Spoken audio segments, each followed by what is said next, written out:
wasn't planned. I was gonna do a prime rib at all the time in the world. I was gonna do it on the Santa Maria, and it was just a chain of events today. So now it's late. I'm in a rush. I've been kind of doing things, simplifying it a little bit, so I figured perfect opportunity.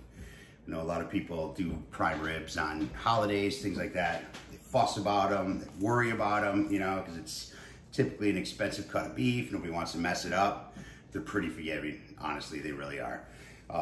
Worst thing you can do is overcook it. But we're gonna do one quick.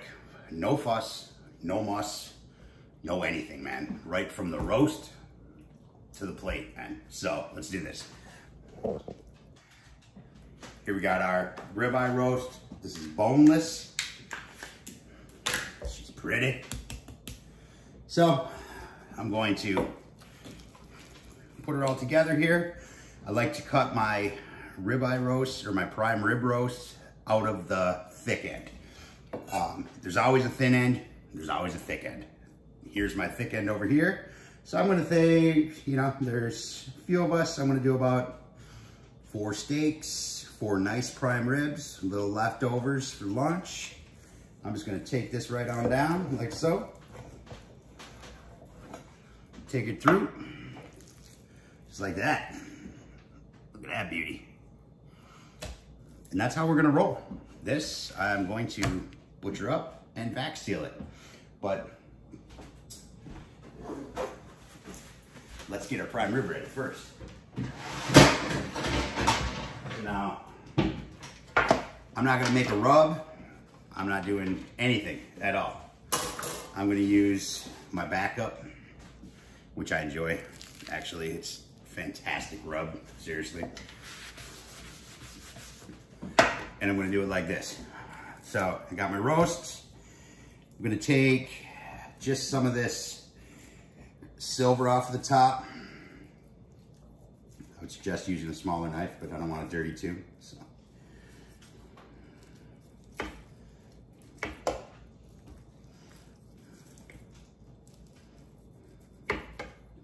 And just like that. Perfect. Good enough. Make sure you got a nice little, oh yeah, it's gonna be beautiful, guys. Beautiful. All right, so what I'm gonna do first is I want to truss this up because I'm gonna be throwing a little more heat than I normally do at it. So this will help make sure everything stays moist, tender, all that other good stuff. Oh, I almost killed the dog. So we're gonna lay him out. I'm gonna take him over here at this end.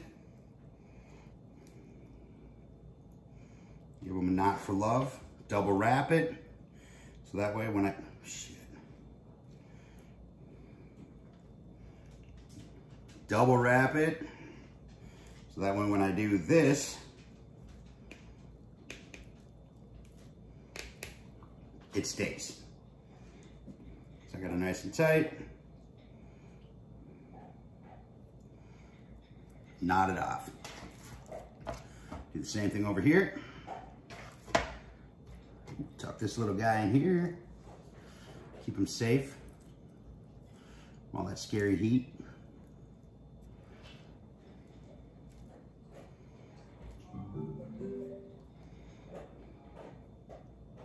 Again, double wrap it.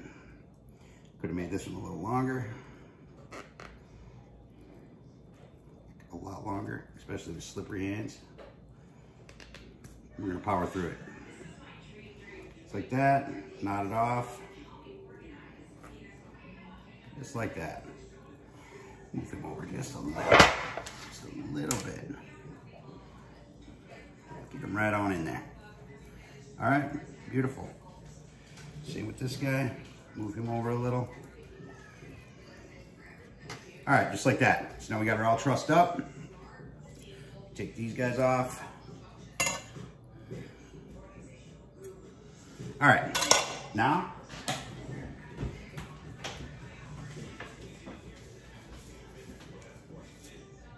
using the Q44. Doubling down. Because the original has a nice little, just a little heat to it, nice little bite to it. And then the beef is just awesome, man. Great flavor. So, we're going to layer some of our original on there. Going heavy. Going generous.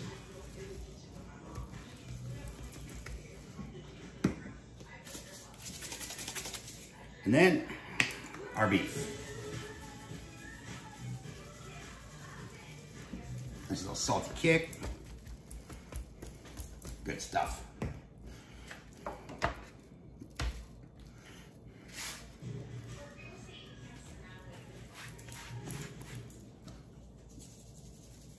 Just like so. So.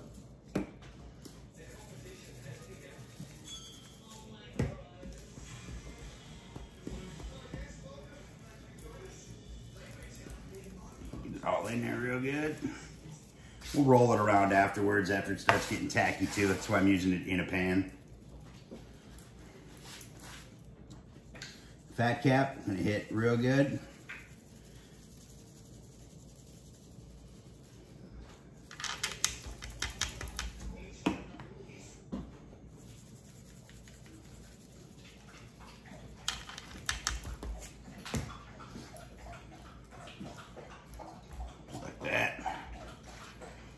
And this side.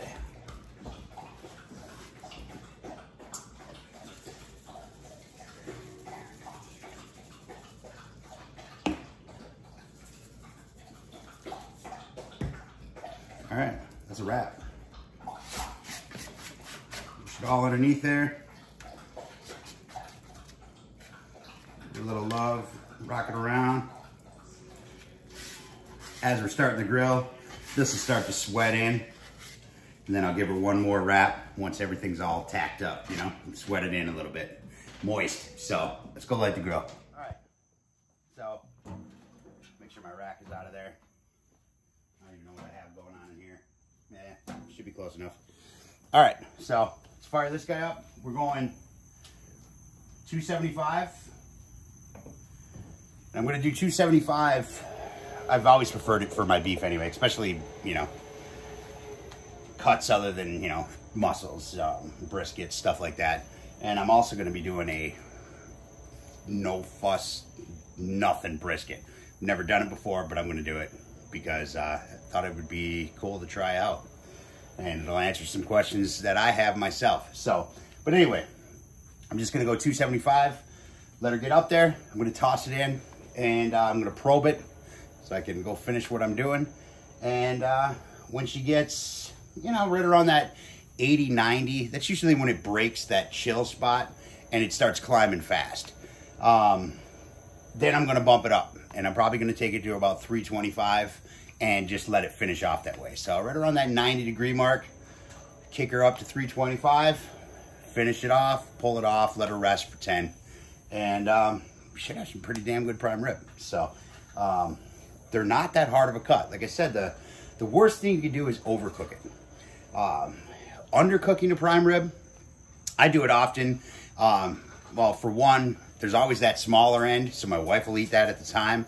I like my prime rib pretty rare anyway. And then for the leftovers, you could just reconstitute them in a little au jus or anything like that. And then when you go to eat it again, it's not overcooked. Do you know what I mean? So I do it all the time. But overcooking a prime rib, there's really no going back. So other than that, there really isn't much to worry about. I mean, I know it's a costly cut of meat, but you know, if you find the big roasts on sale, you can cut it up. I mean, that roast was $126 or something like that, I think I got. Now I'm going to get a ton of steaks out of the thing. I got a prime rib out of it. I'm probably going to cut another prime rib out of it because I still have a nice fat end. And then I'll probably get, you know, 8 or 9 steaks out of that with that other prime rib as well. And if you go and get a prime rib roast that somebody's already cut off and, you know, trussed up and all this other stuff, you know, you're probably looking at $60 on a good day.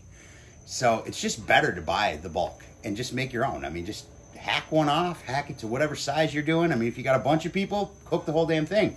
But if you don't, if it's just, you know, you got a family of four prime ribs, you know, there you go. That's 4 prime ribs, you know, and they're chef cuts. And you're, you know, saving a ton of money. A ton of money. So prime rib doesn't have to be a luxury, in all honesty. It doesn't. If you just buy in bulk, man. Costco, Sam's, Restaurant Depot, there's a lot of places. Gordon Food Service, they sell ribeye roast. I think right now their ribeye roasts are on sale for, not even on sale, but I think I seen them at $7.99 or something like that. The only thing I don't like about the Gordon Foods is they remove the roll, which is common, but they remove so much. I mean, their ribeye roasts are probably this high. You know, I mean, the ribeye roasts almost look like a beef strip loin. So that's the only reason why I don't get them from Gordon Foods. I mean, I will sometimes. Their tenderloin is always a good deal, man. I mean, I can get their tenderloin for $7-8 sometimes, and they have some nice tenderloins. I mean, fat ones, man, where you can cut some serious fillets out of them. But anyway, I'm going off on a tangent here. But yeah, seriously, you can enjoy prime rib whenever the hell you want, man. Buy in bulk. It's the best thing. You chop that stuff up. You make your own steaks. Freeze them. Go. I've been doing it forever. I think one of the most asked questions I've had, people have stopped asking because I've quit responding to it. But just, oh, I'd hate to see your food budget. It isn't much, man. Believe me. Seriously, I find sales for one, but two, when I find them, get them in bulk, slice them up myself. You're paying somebody to slice them things, and you're paying top dollar, man. You get a pack of ribeye steaks, you can get 4 ribeye steaks. Even if you go to Costco, you're still paying $50-60. That's for 4 ribeye steaks. You can get 10 at least out of one of them ribeye roasts. You're paying twice that amount, so you're saving a lot more money that way. Buy in bulk, man. Seriously, buy in bulk. It hurts when you go and do it because it's like, damn, that's a lot of money for a meat. But think about it. If you go to the store and like, oh, let's have some ribeye, or oh, let's do this, or oh, let's get a you've already blown that budget right up. So, but anyway, this isn't economics, man. So anyway, let's cook some damn ribeye. It's gonna be super simple. I'm not gonna touch it. I'm just gonna throw it on there. I'm gonna let the smoke fire do its thing, and honestly, hope I don't have any problems because I still have yet to clean it. But I do want to clean it out because I'm going to brisket tomorrow morning, and it's going to be fatty. So hopefully I get a chance to clean it out tonight. But anyway, let's get this heated up. Get the prime rib on. Let's do it.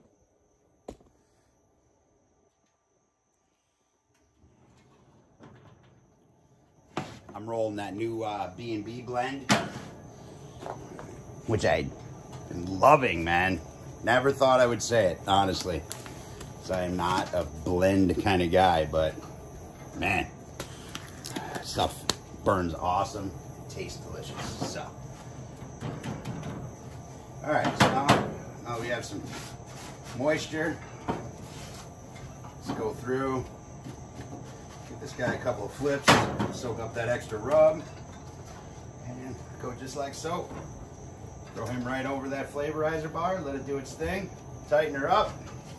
I'll put a probe in it in a little while. Don't need it right off the bat. That's it. Let's let her go.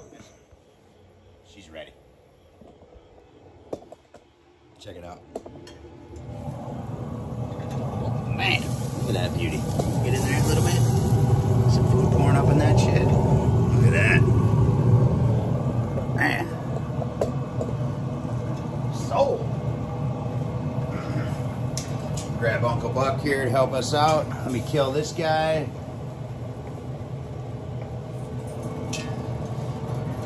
Come on, baby. Woo-hoo-hoo. Use gloves. Use gloves, boys and girls. Look at that guy. It's about as low maintenance as you can get right there.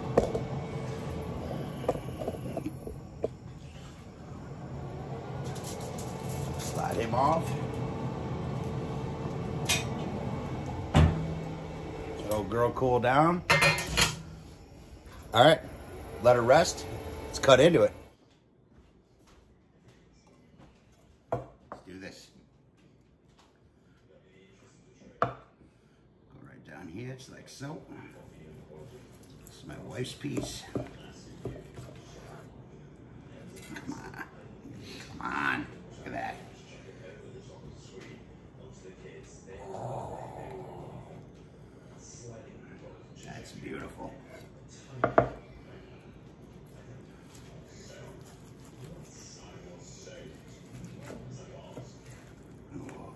try not to rip it.